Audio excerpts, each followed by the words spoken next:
All right, guys. Welcome into TDN Fantasy Live. Jake, Jamie, myself, the usual crew. Chris is behind the scenes, and we've kicked him out. Jamie is actually being very mean and will not allow Chris into the show today. So that's pretty much what's happened, so you guys can get a lay of the land of where we are. But we are going to get into start and sit. We've got our favorite segment, Jamie's Junk Box, where he's going to talk about some of these guys you can get that are in the junk box. Okay, you can get these little gems you might be able to find that you can start plugging and playing for your fantasy lineup.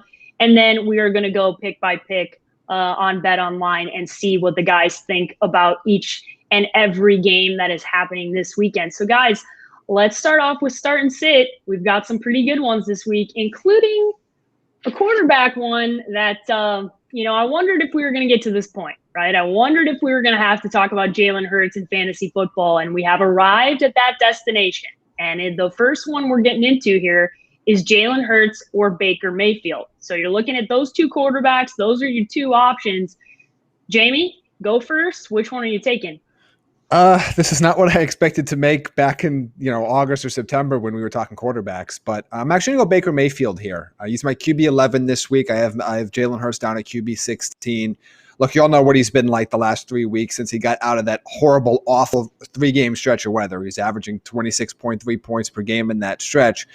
But the thing for me, too, with the Giants, no James Bradbury. They're going to be missing 2 or 3 key pieces of that secondary for this game, which should allow the Browns to easily exploit them through the air. I'm going to go with Mayfield here, who's finally, after all of these weeks, back into the consideration of QB1 territory. I'm going to agree with you, Jamie, and it's because they're going to get all these extra possessions. I don't expect this Giants offense to look much better than it did last week. Freddie Kitchens calling the plays. If Daniel Jones does play, he now has an ankle with the hamstring. He was a statue last week at those 8 sacks, whatever they gave up. They did nothing, scored 7 points on that defense. I love Baker because he's going to get a couple extra possessions here because I think their defense is going to be on fire. You're throwing out a phenomenal pass rush duo and Olivier Vernon and Myles Garrett, who've been spectacular lately. I don't know what I'm getting from Hurts. I know the run game and the quarterback thing adds to your value, but that is really, really risky for me. I'm going to go Baker Mayfield. Yeah, if you're playing somebody, you're playing somebody in the semifinals, right? Or you might be even in a finals matchup in the playoffs. Jalen Hurts feels like a riskier play, right? I think that's where you can look at it. And I see why you might be tempted. I see, especially Philadelphia Eagles fans. I've already seen Benjamin Solak of the Draft Network changed his Zoom name today to Jalen Hurts. They're all aboard the train, right? It happened really quickly. Look, the Browns have scored back-to-back 40-point games. Hurts doesn't even have the upside here. Baker's been on fire with 3 or 4 touchdown passes the last couple of weeks, ran one in last week. He has the upside and the floor and much less risk, in my opinion. I don't know. I mean, the Eagles fans are all nuts anyway, so I get where the hype's coming from. Yes. There's no way that one makes more sense than Baker. Yeah, it's the unfortunate reality of being a player for the Philadelphia Eagles. You have to deal with the fan base loving or hating you, and Carson Wentz is pretty much enemy number 1 as of right now. So as I've said before, please feel free to trade him away. Teddy Bridgewater or Mitchell Trubisky, the next one here on start or sit. 2 guys that were potentially at one point both going to be playing quarterback for the Chicago Bears. Obviously, Teddy Bridgewater did not end up going to Chicago and is in Carolina. I have to bring that up so I can just, talk myself through my own therapy as I'm saying it out loud. Jake, you take this one first. Which one are you more comfortable starting this week? They're both good matchups. I think both of them are going to run the ball a lot and have a lot of success running it. So I'm not sure either one is really going to pass, but it's all going to be who gets the red zone touchdowns. I think they're really, really close. I'll defer to Jamie and I'll go Teddy Bridgewater just because I have a little bit more faith in him getting it done. Okay. Yeah, I'm going to go Bridgewater as well. These guys are one spot apart in my rankings, as Chris loves to do, to make me split hairs here. So I looked up a few different things here. Believe it or not, Mitchell Trubisky's really struggled against Minnesota in his career. He's only averaging 8.61 fantasy points per start. That doesn't even include the one that he got injured and only threw 3 passes. So this is one that I'm going to shy away from him slightly here, even though he's been playing better. Bridgewater's been throwing a lot. They're going to ask him to throw a lot, trying to catch up and keep up with Green Bay's offense. If I have to go with these 2, I think he's going to get the job done. And he's been averaging almost 21 points per game since the start of November. So I think he's a guy that not a top 12 option. I mean, these guys are QB 19 and QB 20 for me. But in a multi-quarterback league, or if you're in a really deep league and desperate, I think Teddy Bridgewater can get the job done for you on Saturday night.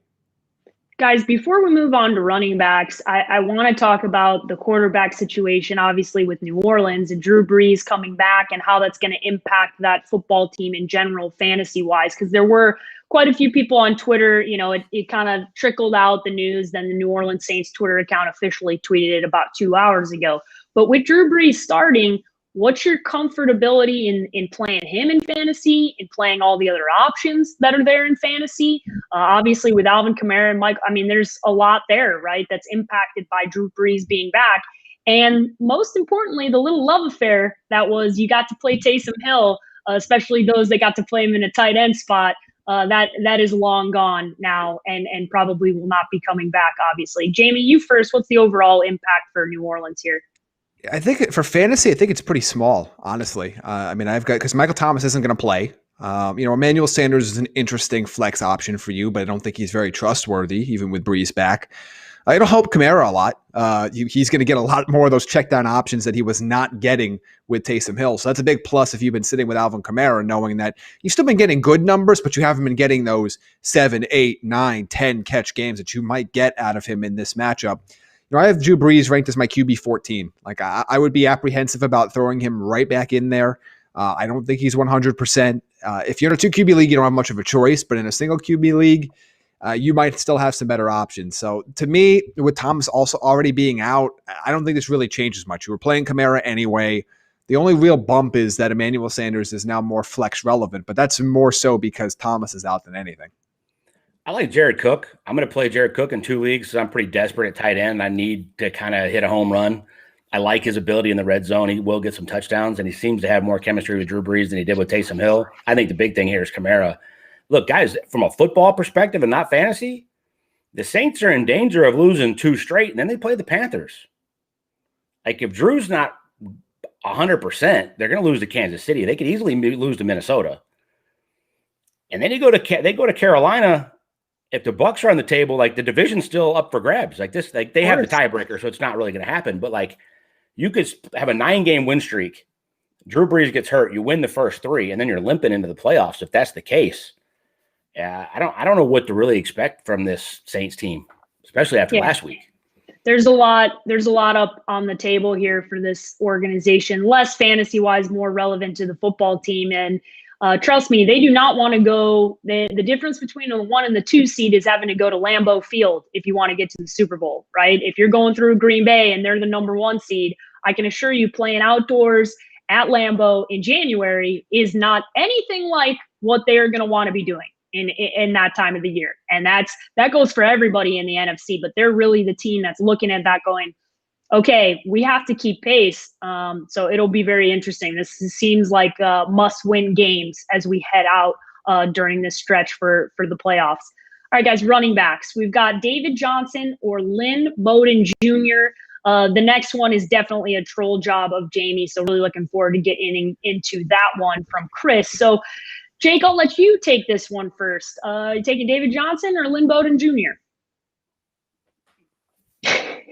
Hell, I don't know. I mean, David Johnson, if they actually threw him the damn ball, I would love him coming back in this position. They've thrown it to Duke Johnson in his place, but when David Johnson plays, they'll give it to him 12 times between the tackles and throw it to him once. Makes no sense whatsoever. Bowden didn't get any carries, but he had all the targets last week. So, I guess I'll go Bowden from a PPR format and hope that you get a bunch of targets and a bunch of catches, whether he has a lot of yards or not. I don't have a lot of faith in what's going on with David Johnson coming off the concussion and then COVID. He's just being David Johnson again. Yeah, look, everybody's mad at me for my Lynn Bowden ranking. I just think that the hype is a little out of control right now. Yes, he had 1 good game. That's congratulations. But most of the people in the fantasy community learned about him 2 weeks ago. And now all of a sudden they're like, he's got to start over everybody in the fantasy playoffs. Like I have him as my RB 29. I have David Johnson 1 spot ahead. So this is another one of those great jobs by Chris to make me split hairs on 1 spot. But looks like Duke Johnson may or may not play in this game, which I think would help David Johnson in that regard. And even if you go back to what he was doing before he got hurt in weeks 1 through 7, he was a top 25 running back in terms of average points per game, even in PPR at 13.3. Indy's not the greatest run defense against fantasy. It hasn't been a huge issue for them, for fantasy running backs to put up numbers. He's got double digits in all but one game in the last. I'm trying to see what the number there was, but he's got pretty much. He's almost going to guarantee you get you 10 plus points. So to me, with the chance that it looks like Gesicki might play, Devontae Parker might play, we'll see what happens with Jakeem Grant. I don't think Lynn Bowden is this auto start that everybody in the fantasy community seems to believe he is this week. I think he's an interesting play, but I'm very surprised about how much love there is for a guy that nobody cared about 2 weeks ago. The people that do know about him know what he did at Kentucky. I'll say what I said the other day on the show. Like, if they can get him in space, he could take advantage of some matchups in this matchup against the Patriots, especially their linebacking core. He could hit some big plays, whether it's just a dump off, the Tua moves around and he gets loose. I think that's what you're hoping for here. The people that know about him, he was explosive at Kentucky, but like you said, he's had one good game in the NFL. Like, I'm intrigued. David Johnson. This one is. Yeah. I'm intrigued, but I just think there's this I've gotten if that's your option, I don't know how you're in the playoffs.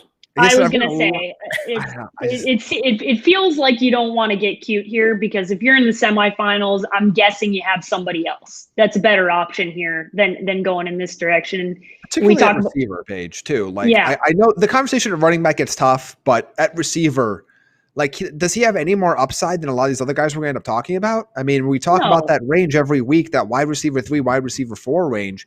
He's in that conversation. He's right in there. He's a top 40 player, but I don't think he has necessarily more upside than any of these other guys that are in that range. You'll see in my rankings at thedraftnetwork.com.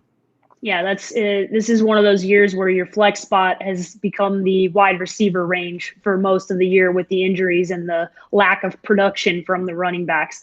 All right, guys, the other running back starter sit here is Miles Sanders or Ezekiel Elliott. This is the one I was talking about as a little bit of a troll towards Jamie because of his negativity towards Miles Sanders last week. So, Jamie, go ahead. Which one are you starting here?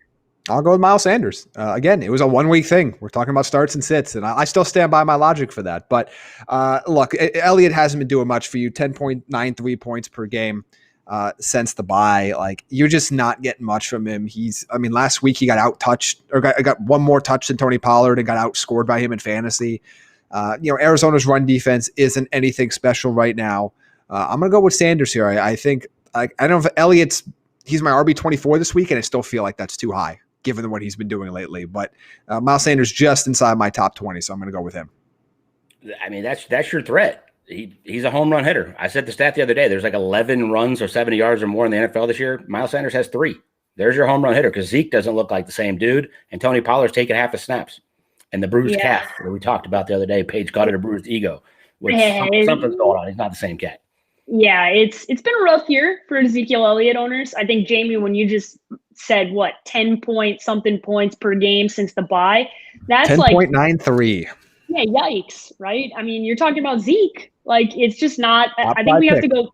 Yeah, I think we have to go back to calling him Ezekiel, and he'll become Zeke again once we start seeing those big dog runs, because we haven't seen much of that over the last, really, most of this football season. All right, guys, let's talk wide receivers. Really excited to talk about this one because we can do the TY dance. So that is T.Y. Hilton or any Steelers wide receiver. That is how this start and sit is being labeled. So I think this is funny that that's how Chris had labeled this, because of the inconsistencies between which Steelers receiver is doing well. Also, and I told him to do this because I've specifically gotten questions about T.Y. versus all 3 of them. I've gotten T.Y. versus Deontay, T.Y. versus Juju, T.Y. versus Claypool conversations all week. So I thought the best way for us to have this discussion, Jake, is let's talk about where he ranks among all of them. For me, I would still start Deontay and Juju in this matchup, and then go T.Y. and then Claypool. But it's really intriguing. Hilton, I wrote this down here. Hilton has 22.9 points per game in his last 3, just put up 25 on Houston a couple weeks ago. And the Steelers have had some of their issues, but look, Deontay Johnson's got the dropsies, but even so, since week 9, he's the wide receiver 11 overall in fantasy, averaging almost 18 points per game. Juju's been getting involved a lot more for PPR purposes. He's racking up the catches. Claypool's the big play threat. Where do you have him amongst them? Because there are going to be a lot of people that are going to be making a TY or one of these Steeler receiver conversations they're going to have to make in their league. Probably second behind Deontay Johnson, just because the run after the catch ability is so big and he's playing a really bad team. Ben's going to keep going to him. Juju seems to be all underneath possession guy, and then he trucks a linebacker and just plays physical. Claypool was a big thing there for a while, and they might take some shots. Randy Fichtner coming out talking about, I'm not scared to go deep. By the way, can we talk about this offense for a minute? Randy Fichtner's taking all this freaking heat. Has it occurred to anyone that might be all they're capable of doing with Ben right now? It's not. I don't. Those little dink and dunks are an extension of the run game. It's always been that way. Yes. Like Randy Fichtner's been there since 2006. You don't think he knows what Ben's capable of at this point? Like, people need to pump their damn brakes on offensive coordinators and play calls and all this bullshit. Like, they don't know their personnel better than what you have. Like, the people that are watching. I don't think they're capable of anything else. Ben's deep ball is shot. Like, it is what it is at this point. Now, he still can do a lot. He still thinks the game extremely well, and they still do a lot of things well, and there's plenty of talent. But his deep ball is shot, and this is a team that absolutely cannot run the football. So if you put all of those things together, it's once you have teams that kind of adjust, which they have the last couple of weeks. They've adjusted for a few weeks, but not last couple of weeks in terms of them actually losing. It's going to affect them. Like, you kind of know what they're going to do for you. This is going to be an interesting matchup to me, but I expect this game to look a lot like that Jacksonville game a few weeks back for them. I don't think the horses on the other side are going to be enough to keep this game super close. We'll talk about the spread at the end of the show, but I think this is going to be a complete effort from everybody involved. But the thing I like the most here is the Steelers aren't going to run the ball because they can't. And you're seeing that all year. So I don't care what this score ends up being. There should be plenty of opportunities for all the pass catchers to get involved. But I have T.Y. Hilton himself on the other side ranked my wide receiver 23. So I've got 3 of these guys as top 24 wide receivers, and I have Claypool just outside my top 25. So, I mean, they're all guys you need to start getting in your lineup. All guys you got to find how to get in your flex position. Like, you can't be playing running backs over these guys in a flex spot. No, definitely not. I mean, the only thing else I'd say on this offense is people are going crazy on this play action stuff this year with certain teams. Ben looks like he can't move anymore. So they're in the shotgun all the time. Well, the only other primary all shotgun teams like the Cardinals, an RPO counts as a play action pass. So, like, that is the dumbest stat to me anymore because Ben can't go under center and run a real play action pass. Phillip Rivers, like, kind of fake hands it off and throws RPOs, but they're not really, and those count as play action passes. So, like, that stat, as all stats, never tell the whole story. But the Steelers are dead last because they can't. Ben has never run an RPO. He's not running like a little fake draw. Like, are you worried about him running it? The read option fake RPO is not working in Pittsburgh. I would pay an obscene amount of money to watch Ben Roethlisberger and Benny Snell operate an RPO out of that offense. I just want to see what any defender thinks at that point. Ben can look good doing it, but there's no threat. Yeah, where's he going to? Yeah, that's great, but he's not going to run it. And like Benny Snell's going to get like a quarter yard of carry. Play action if you can't run the ball. Exactly. That's why they can't run play action because nobody thinks they're running it, and they're not going to run it effectively. It doesn't matter. I got killed by the analytics people the other day about you don't have to run it effectively to run play action. You just have to try to run. Oh. Okay. Yes. And they're just because this is the same people on Twitter for that one the other day. Yeah, or like you run a play action on like 3rd and 22 when everybody knows you're passing, the defense is playing soft, and like, oh well, look, that's a 15-yard play. Well, nobody thought you were going to run you just did it because the play call has it as a play action. Like, you didn't do it for any action. Runs this little fake draw in 3rd and 15 in the 2-minute drill, and it counts as a play action pass. Like, that's just stupid. Yes. I had to get that one off my chest. I am totally appreciative of the fact that we had a rant. Yeah, we had a rant earlier in the show than usual, but I understand why, because there's lack of understanding maybe, but even Ben has said out loud that his arm isn't the same. Like, this isn't like rocket science. He's talked about it. It's watch the football team and you'll know. All right, guys, next wide receiver we're looking at here is Marquis Brown or Tyler Boyd. Which one are you guys going with here? Jamie, you first. Yeah, I think it's clearly Marquis Brown. If you're looking for upside here, look, Tyler Boyd is averaging 9.3 points per game since Joe Burrow went down. So, I mean, that's kind of what you're going to get. The quarterback play is poor. The offensive play is poor. The offensive line is bad, getting worse. Like this is what you're going to get. He had that one big play on a 10-yard out that nobody tackled him, and he had a 70-yard touchdown before getting kicked out against Miami, and everybody got excited again. But even with that, again, 9.33 points per game. There's just no upside here with Tyler Boyd anymore with this quarterback situation. There is plenty of upside with Marquis Brown, especially against Jacksonville secondary, allowing the 7th most fantasy points to wide receivers this year. And he's averaging almost 15.5 points per game in the last 3. That's where the upside is at this point. So again, I will go back to, if you just need a safe 9 or 10 points, Tyler Boyd will probably get you there. Probably, but he's got a few games in single digits now, so you have to be careful. But if you need the upside or need a big play to win, or you're playing from behind, or you're in the second week of a playoff matchup, Marquis Brown has by far the best matchup, by far a bigger upside. If they have to throw it, and if he catches it. I'll remind you of both of those things. Yes, he has much more upside. If they have to throw it, which I don't think they're going to have to, but they'll probably still take some shots. But they're going to have to connect on it. He caught one at the end, so hopefully that, gets him a little momentum. 4th down scramble, busted coverage, and he dropped 3 before that in the game. Yes, it was bad, but trust me, I was watching, especially when he's talking about how he wants the ball more. You got to catch the ball before you start asking for the ball more. That's usually how that goes. All right, guys, let's talk tight ends. We've got 2 start or sit situations. First one is Dallas Goddard or Jordan Reed. Not Jordan Reed from the Draft Network, the other one. Just want to preface that because we get that question quite a bit. Jamie, who are you starting here, Goddard or Reed? Neither one of these guys are in my top 12, but I lean slightly to Goddard here. It's interesting because both Dallas and Arizona are only giving up a little bit more than 10 points per game to tight ends this year. It hasn't been a lot for either one of them. But at least we're seeing that production for Goddard, where like Jordan Reed is just averaging 7.63 points per game since he's come back from injury. On Kittle yet? He's not playing this week.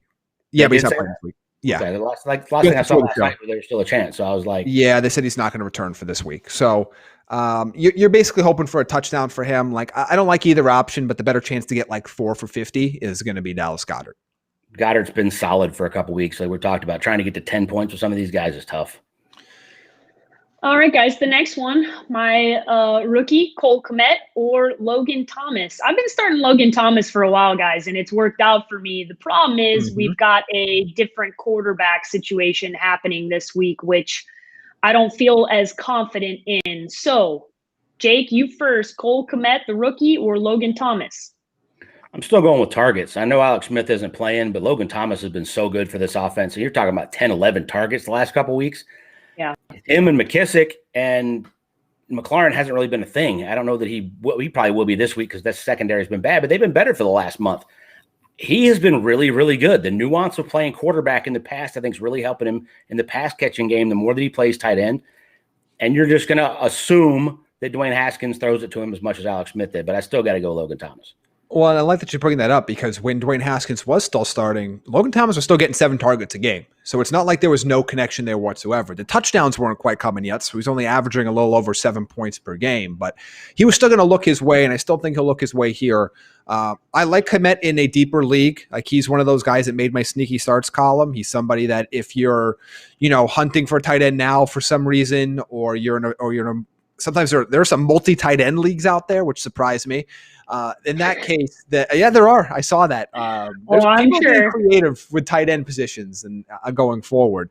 Kmet's interesting. I mean, more than 11 points the last couple of weeks, but if Jimmy Graham is going to play, which it looks like he is, he's still the bigger threat to score a touchdown. And then again, you're still taking a slice of a slice of a slice. Logan Thomas has been better for you all year. All right, we have some listener questions, so we're gonna invite Chris to come into the show. This could get weird, so we got to see how this works. Oh, there he is. Hey, Blank wall tube. Hello. The producer has made his way in. All right, Tube, what do you got for us? Listen, I'll throw up the questions, and then you guys can answer them. How about that? Does that work for you guys? That sounds great. Work for us, Christopher. Okay, here's your first one. Comes from Jack on Periscope. Gage, Higgins, or Shepard at the flex this week. He has Gus Edwards as well, full PPR.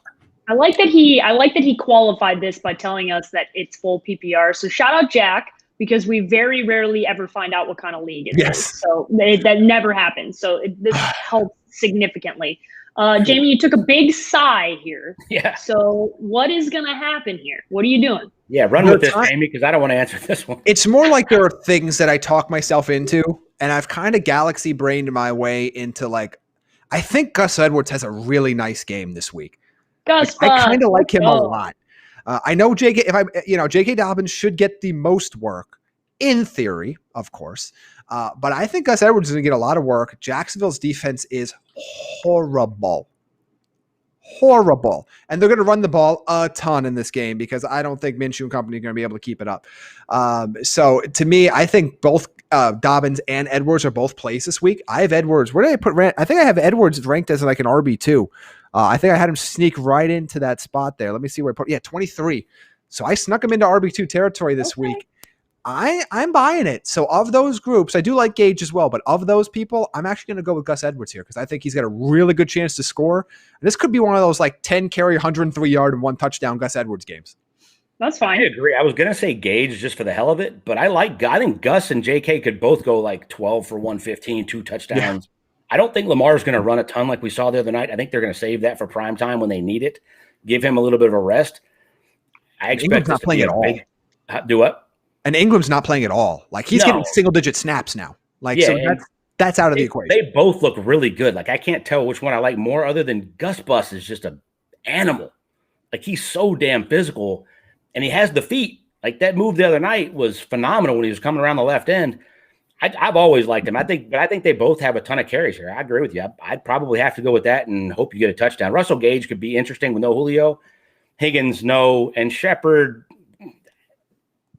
Yes, Cleveland's pass defense is bad, but I can't have any faith in what's going on with the Giants' offense right now. If your nickname's the Gus Bus, you just got to go with it. That's the analysis there. Gus Bus, we're all in. Give us the choo-choo train, Chris, but he can't right now because he's too busy doing other producer things. So bring in the next question here, Chris. There you guys go. This one comes from Ken Barrett. I guess he'll ask a quick question. Gallman or McKissick in the flex in a half PPR this weekend? By the way, shout out to everybody telling us what kind of league they're in. It's 2 for 2. 2 for 2. Yeah, this is a regular listener of the pod here, Kenny Barrett on Twitter. Jamie, you want to take this one first? I still like Wayne Gallman here. Full PPR would be what? Your boy? You're not going to McKissick.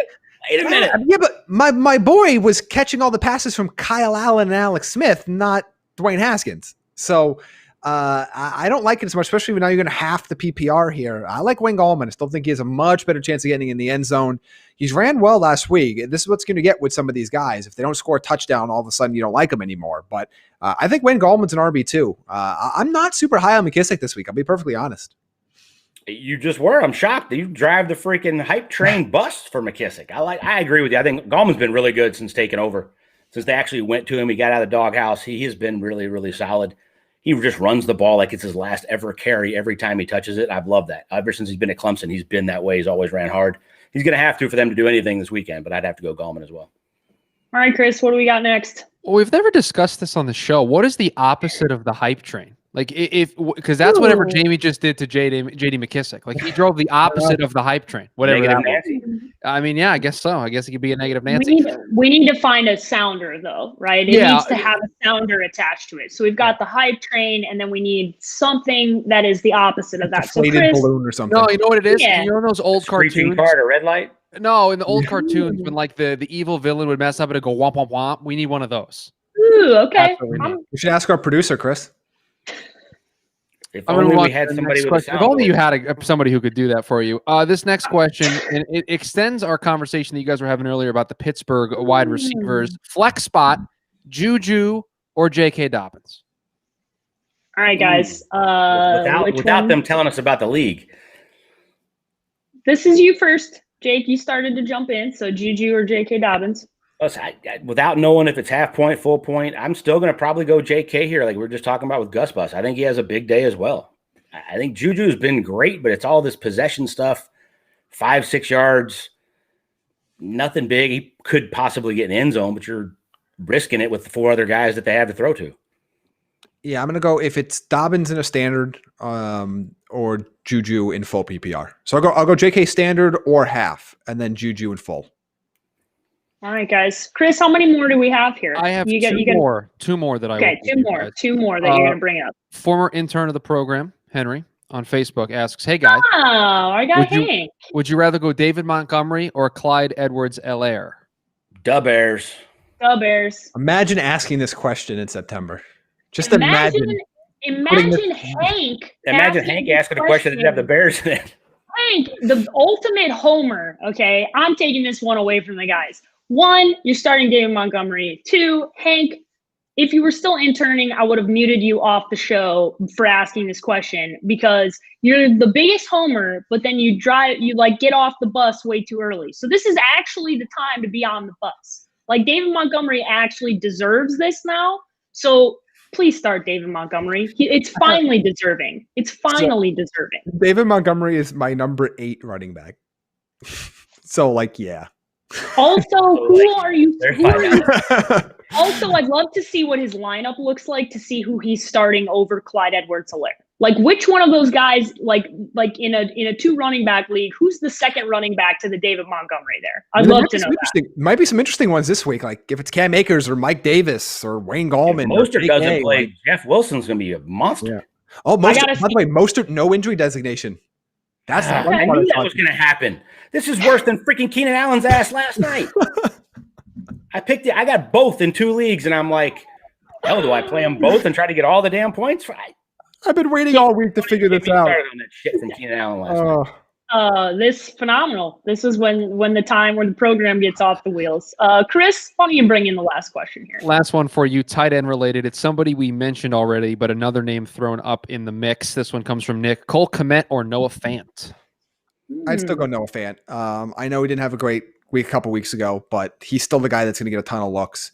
Again, I like Kmet. I just think you're still asking for a lot from him, and he doesn't have a great chance to score. Buffalo's defense, I know they're playing better lately, but they're beatable.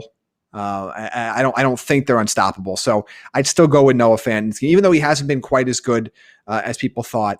I told you so.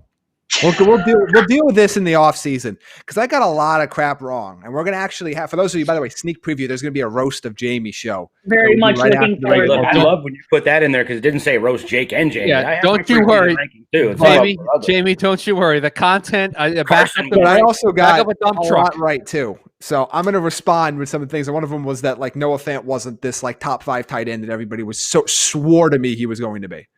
I'm okay with us doing, we got a roast coming up, but I'm okay with us doing, we'll get the sounder of Told You So from the old show Will and Grace, and we'll just play that over and over again. And then the guys are going to have the opportunity to come in and tap dance on a few of you, mostly in the fantasy community, because we got quite a bit right. So I think we should, maybe after the fantasy season, we'll bring that one in after we roast. First, it's got to be. I'm gonna have to redeem myself post roast, or I'm gonna have to hear about Matt Breida.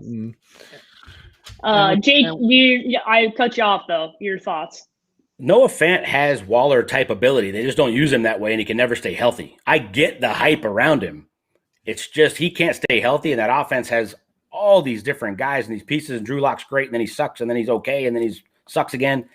You just don't know what you're going to get. I love the ability of the kid. He is explosive. He's a matchup nightmare. You just don't know what you're getting from week to week. I still have to go with him over Kmet, though. You gotta remember who's running the offense and what quarterback's there, right? You get excited about a lot of this stuff in the fantasy community, and then you're like, well, yeah, you want all of it. That's not happening for Noah Fant. So it's been a little bit of a disappointment. All right, Chris, are we kicking you out again? Yes, I bid you guys adieu, but before that, because I know where you guys are going next, Jamie, I'm gonna play the sounder for you. You can rummage through your junk box.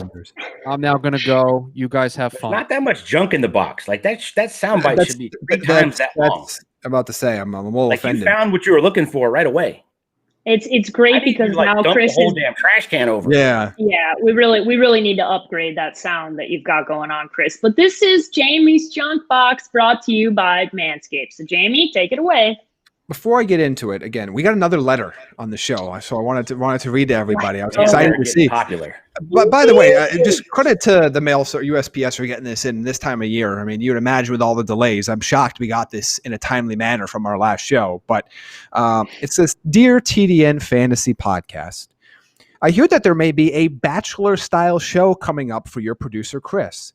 Well, I had to throw my name in the hat. But along that same lines, I had some questions I needed answered from Chris before I decided if I could be on that show.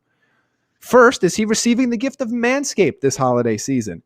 Will he be getting the Crop Reviver Ball Toner, a spray-on toner that will give his balls a little slice of heaven with their aloe vera and hazel extracts? How about the Crop Cleanser Body Wash, a full body wash that he can also use on his hair? Or the Crop Mop Ball Wipes? How about my personal favorite, the Crop Preserver Anti-Chafing Ball Deodorant? Those all sound like perfect stocking uppers from Manscaped for Chris. But what I really want to know is if someone is going to step up and gift him the Lawnmower 3.0 trimmer, the best trimmer for your butt, balls, and body, or the Weed Whacker Nose and Ear Hair Trimmer, which provides proprietary skin-safe technology to get rid of those nasty nose hairs, Chris. I sure hope so, because I could use a little hype train in my life. Sometimes just having hanky poo isn't enough. Toodles, Linda C. Wow, what a twist. I was not ready for that. I was not ready for it. I live for these letters at this point. But you know what? D. Linda, you know what? What? God bless her. Scandalous. She's scandalous. She needs 2 younger men. She's just living it. I love her. Well, and if you have 2 younger men in your life, or you want to buy this for yourself, your friends, your dad, whatever it might be, you could save 20% off and get free shipping by using the code TDN at manscaped.com. Or if you want to send it to Chris, 20% off and free shipping by using the code TDN at manscaped.com. Help Chris out, ladies. All right. Listen. If he gets like 3 of these in the mail, even better. He's going to be stocked up for the next foreseeable future. Make sure he gets one of these, nice delivered packages this season. He really needs it. We're trying to take care of our guy, right? We're trying to take care of our guy, and we want to make sure this happens before we inevitably put him on the show as the Bachelor, which is going to be a hell of a time. Really looking forward to that. So, got a lot of off season ahead. Got a long off season ahead with a whole lot of Linda C's in Scottsdale. We know that to be true. All right, Jamie, who is in the junk box this week? So as usual, this will be 2 players that are starting in a single-digit percentage of leagues this week that I like a lot. One of them we've talked about a lot, but I want to highlight a little bit more, and that's Gus Edwards. Only starting right now in 6.5% of fantasy leagues. He's averaging 9.14 touches per game in his last 7. Almost 10 fantasy points per game in that stretch. And right now, the Jaguars are allowing the 4th most fantasy points per game to the running back position. We've already talked about how much we like him and J.K. Dobbins, that they're going to run the ball a ton. Mark Ingram's not anywhere nearly as involved anymore. Lamar Jackson's probably not going to have to run around himself as much. He's my RB23 this week. I think you got to find a spot for him in your lineup. I have him over guys. I have him over David Johnson. I have him over Zeke Elliott. I have him over some of those guys that you may have been playing in the past that I think you got to find a way to get him in your lineup. All right, guys. Listen, Jamie, we really look forward to this part of the show every week. Really look forward to it. All right, let's finish up the show. Got one more. Got one more page. You got one more. I always come with 2. I don't want to cheat our listeners. You don't want to cheat the listeners. Go ahead. This is a name that Jake poo-pooed earlier in the show. He doesn't realize it, but I actually am willing to talk about here. He's only starting in 4.5% of leagues. That's Rashard Higgins. He's a top 40 wide receiver for me this week. The Giants secondary is absolutely decimated right now. I think Cleveland's going to be able to throw a ton. Over the last 2 games, he's got 19 combined targets and more than 40 fantasy points. He is the guy they want to go to down the field, losing 3 key members of the secondary. And by the way, that Cleveland offense has been rolling now that they get to play in normal human being weather. So he is somebody that I think needs to be in that second flex consideration for you in PPR leagues this week. I like it. Right. I don't hate that one. I mean, I said they're going to have extra possessions. Baker's going to go off. Oh, yeah. All right, guys. I like it. Make sure Gus Bus has gotten a lot of love on the show today. Felt like this show was really giving him some love as deserved. Gus Bus always put up numbers when he gets the opportunity. He does. The playoffs and that run a couple years ago when Lamar started, wasn't that long ago, he was a beast. And they signed Mark Ingram, and he gets a couple carries here and there. He always puts up numbers. He's the reliable one, man. He stays healthy. He's out there. He's especially cold weather. I feel like he runs really hard. If you're, as I said, if your nickname is Gus Bus, Like there's an association with the type of running that he does. And he does do this. And it's that time of the year. And man, the Ravens really needed a victory and he was a big part of it. So definitely looking forward to watching him for this weekend. All right, guys, let's talk about these games rapid fire. I've got all of the lines on betonline.ag as of right now. We'll go through each one of them. You each have 30 seconds or less to talk about them. And we will start off with, do not forget, there are Saturday games, December 19th, tomorrow. Get your lineup set. It is that time of the year where we are going to have football on. You should be used to this already because, quite frankly, we've had games on Tuesdays and Wednesdays, and it's been all over the place. So if you forget, that's on you because you should be paying closer attention. The first one, Buffalo Bills on the road playing the Denver Broncos. The Bills are 5.5-point favorites. Jake, who are you picking? I'm going to ride with the Bills, 31-23. I think they get it done. I also think this goes over. The Broncos' offense has been okay. They turn it over when they're trying to come back, but Drew Lock's going to keep slinging it. He's got that basketball mentality, that backyard mentality. They seem to be healthier in the receiving core. I don't think they're going to have a lot of success running it, even though you can run it on the Bills, because I just don't think they're going to be sustainable to do that. I think the Bills get up early. I think the Bills get it done pretty big here. Yeah, Josh Allen's playing at such a high level right now. I do think this is going to be a game that's going to be worth watching. I don't think this is going to be a blowout by any means.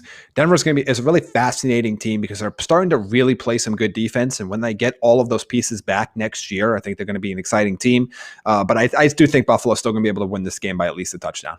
All right, guys, moving on. Carolina going on the road to play the Green Bay Packers. The Packers are 9-point favorites at home. Jamie, you take this one first. It's high, but I'm going to lean to the Packers here.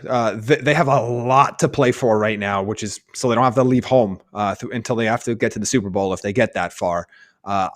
Carolina's got some pieces back. DJ Moore's going to play, but Christian McCaffrey's not. I don't think they're going to be able to be balanced. And if I'm going to end up being in a shootout of throwing arms and throwing prowess with Teddy Bridgewater or Aaron Rodgers, love Teddy, but you know who I'm going to pick there. I think the Packers have enough to get it done at home and cover the spread. Yeah, I agree. I got 33-23. I like the over here. I think the Carolina Panthers will be in this game for a while. Yes. I think Mike Davis is going to have a pretty good day running it. But Aaron Rodgers, that's the number one scoring offense in the league. They're putting up 31 a game. They're going to get to 30 easy, I think, against this Panthers defense. I got him at 33. I could easily see him getting to 35. Like I said, I like the over, and I got the Packers getting this done. All right, guys, next one. Houston Texans going on the road to play the Indianapolis Colts. The Colts a touchdown favorite at home. Jake, you take this one first. Colts 30-21. This defense, I'm a believer. They're getting it done. They just put pressure on the quarterback with 4. They stopped the run pretty well, but their back end has been playing phenomenal. Deshaun Watson's limited on what Brandon Cooks will be back. David Johnson will be back, but I just don't have any faith with what's going on with them. I think the Colts get this done pretty easily, and think they get some turnovers. Deshaun Watson's only had one in since week 9, something like that. He's been playing really well. I just don't think they have enough to get it done, and their defense is awful. This Indianapolis offense has been really good the last, 3 or 4 weeks? Yeah, Jonathan Taylor and company are going to run right through this Houston defense, and they're just the demoralizing effect of not being able to even remotely stop the run is just going to wilt this Texans team. Deshaun Watson can do everything he can. The horses around him just aren't good enough. The Colts should be able to win this game and cover. Yeah, it's gotten ugly for Deshaun. All right, the Detroit Lions going on the road to play against the Tennessee Titans. Obviously, Stafford not playing in this one. We talked about this one. Jamie, you really like Tennessee -11. You locked this one in, correct? I did. I know he got in a limited-ish practice today, but I do not expect Matthew Stafford to play in this game. Kenny Golladay might not play again this season. I think DeAndre Swift is a good play for fantasy. Detroit's too banged up in the secondary. They're too banged up offensively now. Tennessee's going to roll. This could be a very monster game for Derrick Henry. This could be a 200-yard-ish game. They can't stop the run anyway. Tennessee's going to score at will, I think. I think Derrick Henry gets 200 yards and puts himself up there in the MVP talk along with some of these other guys, Aaron Rodgers, Mahomes, Josh Allen. Nobody's run away with it yet. If he gets close to 2,000 or really gets a 2,000-yard season, which is still in his sights. Oh, yeah. It's doable. Yeah, give me the 35-20. I think if the Lions had everybody, this would be fun because I think it'd be a shootout. Yeah. By the way, their center has a broken throat. Yeah. And he's not out yet. He's still questionable. There's so many broken throat. Yeah, so many questions. Offensive linemen are just built different, dude. That is insane. Just tough. Just very, very Finish tough. The game. And he's a really good player. Broken throat. Yeah. So if he's out, the quarterback's out, Galladay's out, it's going to be. It's just too many. It's too many. Again, they're not good enough anyway. but like take all their top pieces like that, no chance. Hopefully that's all next week when the Bucs play them too. All right, the Tampa Bay Buccaneers going on the road to play the Atlanta Falcons. Speaking of, Jake will not make a pick. Jamie will. Jamie, Bucs -6 on the road at Atlanta. Bucs should win this. Look, Atlanta's been playing better since the beginning of the year, but they're not playing great. We talked a lot in our show on Wednesday about Matt Ryan's struggles in recent weeks. No Julio Jones for this game. They don't even have a semblance of a running game that they could pretend to throw at Tampa Bay. I think the Bucs win this game and cover that spread. All right, next game, New England Patriots going on the road to play the Miami Dolphins. The Dolphins are 1.5-point favorites against the Patriots. Jake, you first. Are you taking the Fins at home? I'm riding with Tua and the Fins, 27-20. That's my one of my locks of the week. I love this. Look, we talked big about Belichick's record against rookie quarterbacks when he destroyed Herbert a couple weeks ago, 45-0. He wasn't playing this Dolphins defense. I don't see Cam and company doing anything. I don't know that they can get to 20 unless Tua turns it over a bunch, which he hasn't been doing. I think they'll score some points, but their defense has been beyond dynamic.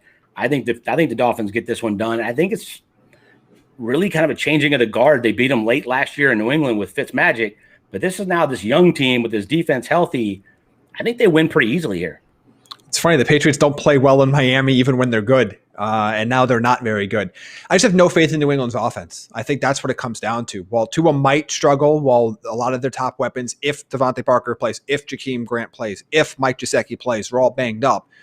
But what is New England going to put up offensively? Like I just have no faith in that team right now against that defense. I'm going to take Miami to win this game by a touchdown. All right, guys. Seattle Seahawks going on the road to play the Washington football team. Jamie, you had initially liked this one with Alex Smith. Obviously now no Alex Smith. The line's moved. It's 6.5 in favor of Seattle. Do you like this one? What are you thinking now with Dwayne Haskins playing? I'll probably switch back to the Seattle side here. I don't know what I'm going to get from Haskins. He's flashed very, very, very briefly at very intermittent times. So I'm not ready to say he's going to just step up there and even do what Alex Smith has been able to do, which is basically lead a top 10 offense since he took over, is that stat I shared with you guys on our last show. Look, this is a bad spot for Seattle. I think this is an easy spot for them to lose, but I just don't have any faith in Haskins right now. Obviously, Gibson's not going to play again this week. I'm going to go with Seattle here. They should have enough horses to get the job done, but I think this would have been a one-score game if Alex Smith was playing. I think it was going to be one of the games of the week, like a must-watch, old-school, December, just awesome game to watch. Coming across the country on grass stains in December, overcast. But now Dwayne Haskins is a quarterback, and I don't like it near as much. If anybody can take advantage of a really good pass rush and run all over the place and kill you, it's Russell Wilson. Now, he hasn't done it like he's done it in the past, especially the last 5 or 6 weeks, but he still has the ability to do it. I have no faith in Dwayne Haskins in this offense, who have been top 10 since Alex Smith took over. Give me 24-17 Seahawks cover that and get it done and coming across the country. Look, they were 10-0 in their last 10 East Coast starts until this year. Now they're 1-2. They got a chance to right the ship, and they've got to keep pace here. Yeah, they need a victory, that is for sure. All right, Jake, this was one of your locks of the week. That's Chicago Bears on the road, +3 against the Minnesota Vikings. Defend your pick. I'm assuming you're sticking with it. It was my underdog, not one of my locks. Underdog, yep. Go to 24-23, but the Bears cover that. I don't really have a reason why other than Trubisky hasn't played good against Mike Zimmer's defenses. I like Minnesota's weapons. I don't really have a feel. Like this easily could have been a stay away from me, interdivisional. Nagy has owned the Vikings. It's one of the teams that they have absolutely killed. I think they cover the 3. I think it's a really, really close game. It all comes down to who turns it over and who doesn't. Yep. I'm going to go the other way here. And it's not what I expected to when I started the week, but now that Jalen Johnson may or may not play, Buster Skrine's already down, Deion Bush is down. That's a lot of members of that secondary to go down. And I was initially going to lean to the Bears here, but now I think if they are that banged up in the secondary, the combination of Thielen and Jefferson should have just enough game for them to win and cover here. But this wasn't my stay away of the week, but it's become that now because of the Bears injuries. Because I initially liked the Bears in the points, but they don't have a trustworthy number. If Skrine and Jalen Johnson don't play, somebody's being uncovered on that Minnesota team. Like they don't have another corner that I trust. No, they do not. All right, Jacksonville going on the road to play the Baltimore Ravens. The Ravens a big favorite here, guys. 13-point favorite at home. Jamie, who are you taking? Take the Ravens here. They can run the ball at will. on this Jacksonville team. Well, they can throw it too if they want. They're starting to feel themselves a little bit. I do worry a bit about a little bit of a letdown game, but I just think they have so much more talent than the team that they're playing that they should be able to roll in this matchup. So I'm going to take them to cover the 13-point spread. Yeah, I originally wrote down 30-20. I'm going to go 31-17. Baltimore gets it done and covers that. The more we talk about this, the more I know they're going to run it down their throat. This team is too well coached. This organization is too well run for really to have a letdown. Lamar is hungry. You saw that the other night when he showed up in the biggest moment of the season for them. I just can't imagine them having a letdown against Jacksonville. Even though they know they're going to win it, they're just more talented all the way around. They got young, hungry players that want to keep pace and get in the playoffs. I mean, they lose. I mean, it's big for them that the Raiders lost last night, but if they lose, they got a chance to be an out. Yep. They gotta keep pace in the AFC, that is for sure. All right, San Francisco on the road playing Dallas. San Francisco -3. Jake, you first. Who you picking? I'm going to go Niners 28-21. I think they're going to run it down their throat. This is kind of like we just talked about with Baltimore. I think San Francisco is going to run it at will. I love Kyle's ability to scheme it up. I also have Mostert plays. Those little dump-off screens, they run better than anybody. I think they're going to hit some big ones on this linebacking core who are running around all over the place for Dallas. And their defense has been really, really good. I don't think Dallas is going to run it that well, but they only rush 4. They play that little underneath zone. I don't think they're going to give up anything big. I don't like any of the Dallas receivers in this game. That's going to hurt some people in fantasy. I think San Francisco gets this done and wins by a touchdown. It must be December because we're talking about teams running it down other teams' throats. And that's what's going to happen here. Like, this Dallas defense is abysmal, and they're a terrible run defense. And I don't care who Kyle Shanahan has to throw out there. He's going to get you 200 yards in this game on the ground. And they're going to be able to control the clock. They're not going to have to, I know no Deebo Samuel, but honestly, Brandon Ayuk's the only weapon that they need when they're going to be able to run the ball this effectively. So I like the Niners as well. I believe this was Jake's second lock of the week. Yeah. I'm almost there myself. I love the Niners this week to cover.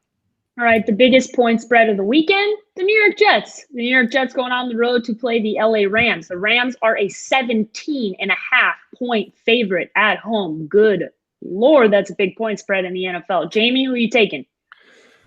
I don't want to.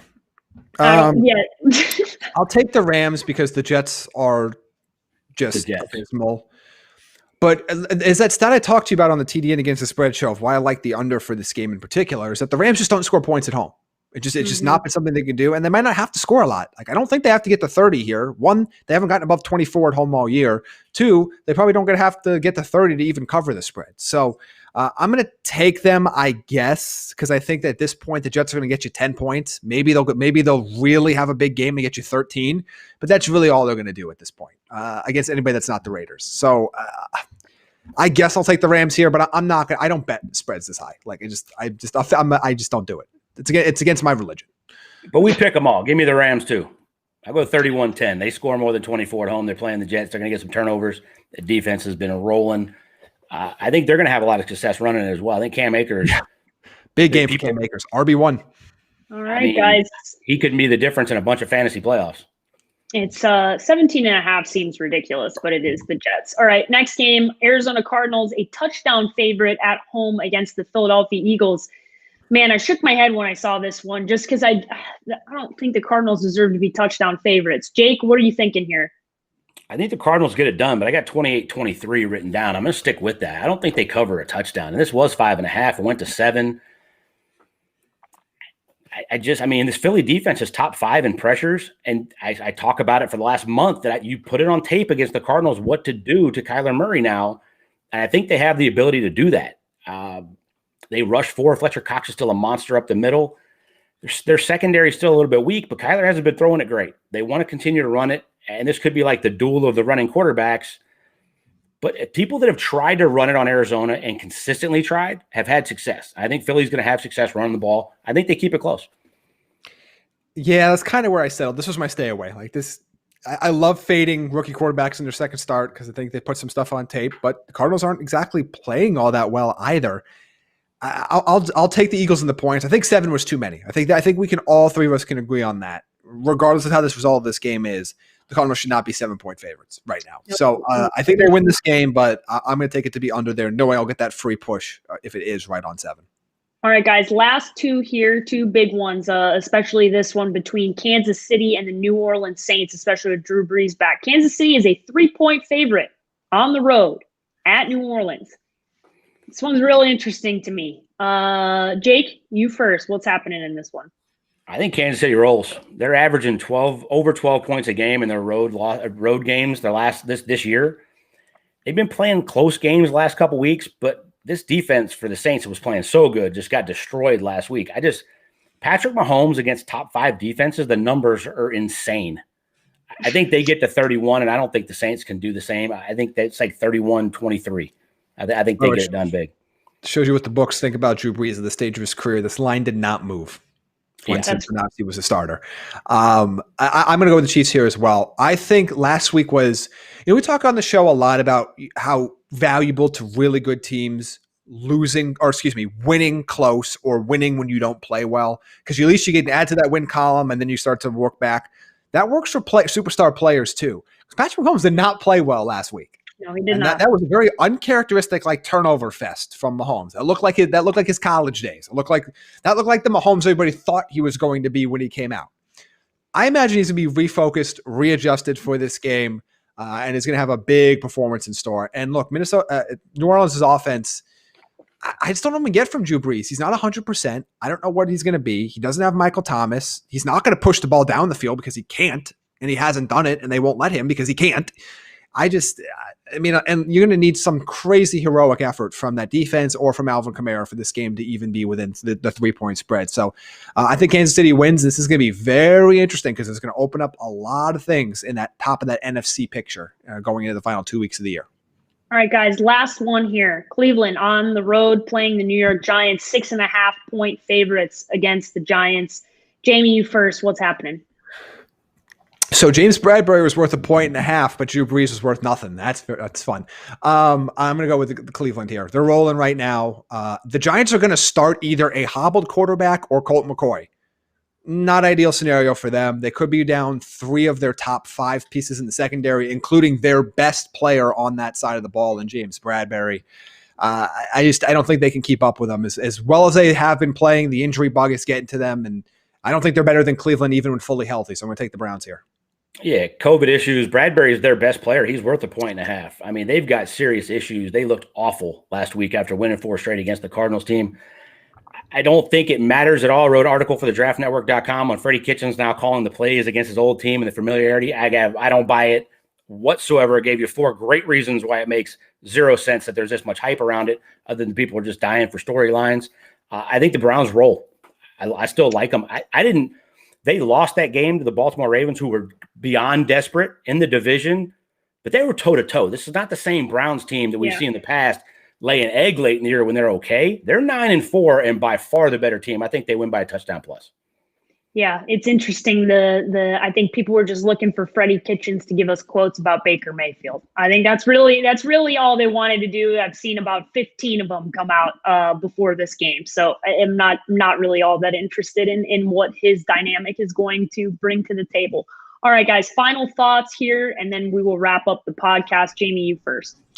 Well, first I want to give a shout out to our other sponsor, Mighty Swell, for this video here, because I got a nice little Christmas card in the mail from them yesterday with a nice little package of another pack of Mighty Swells. So I was really excited, but I want to give them a shout out because that was very nice of them to send this card. They've been sponsoring this live video podcast that we've been doing on Fridays now to help answer all of your start and sit questions live. Hopefully you've been taking advantage of that, and that you will take advantage of that these next couple weeks as well as we wrap up the end of the fantasy regular season. But my final thought there is I feel very fortunate that we have gotten to this point of the fantasy year and we haven't had many weather games. Like we had a little stretch there about 4 or 5 weeks ago where the weather was turning, stuff was getting bad, not just in Cleveland where things were terrible, but we're now pretty deep in the year. And if you remember, we're a full week behind where we were last year. It's like a full week behind or 4 week ahead of where we were last season. Like this week last year was week 16. So we're deeper in, and we're going to be going into January for the end of the regular season. And we're not having a lot of these games impacted by weather, which is great news for overbettors, and it's great news for fantasy football players that don't have to sit star players because it's this the San Francisco Buffalo Blizzard game where they're all they had 3 points in the first half last year or 2 years ago where they're just sliding through the snow, and we haven't had that. So it's been very fortunate that we might get through championship season without any major weather impacting it. As I cross my fingers, knowing like next week there'll be 6 weather games now that I said this. But I've been very fortunate to have that because there's nothing worse. You could almost rather deal with injury, but there's nothing worse than going all season and having your best player become useless because of a weather report where they just happen to play in an outdoor stadium in a bad weather right at the time where a storm front comes through. So I'm fortunate that we have not had to deal with that so far in these playoff run. Jake, your final thoughts? I've got 3. My first one is, if you're like me and you lost 2 semifinals because you played Keenan Allen, I'm sorry, raise a mighty swell and drink the rest of your season down the freaking toilet. Second one, listen to my boy Jamie on the player props. We mentioned it yesterday on the Against the Spread show.